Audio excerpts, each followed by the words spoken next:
Hi everyone, in today's video I will show you how to set up the time on the COMPUTHERM thermostat. First, press the day button. Then the days will be blinking on the top.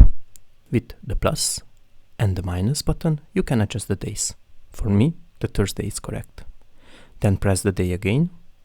Then you can adjust the hours. With the plus and the minus you can adjust the hours. When it is correct,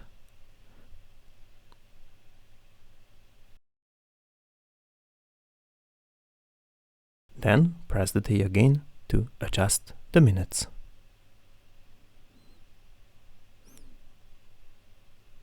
With the plus and the minus you can again adjust the minutes.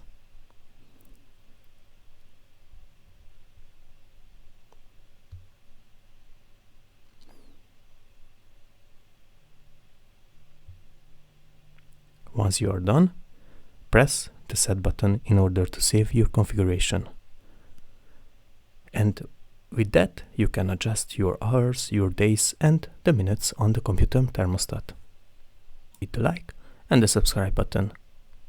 Thank you very much. I wish you a great day.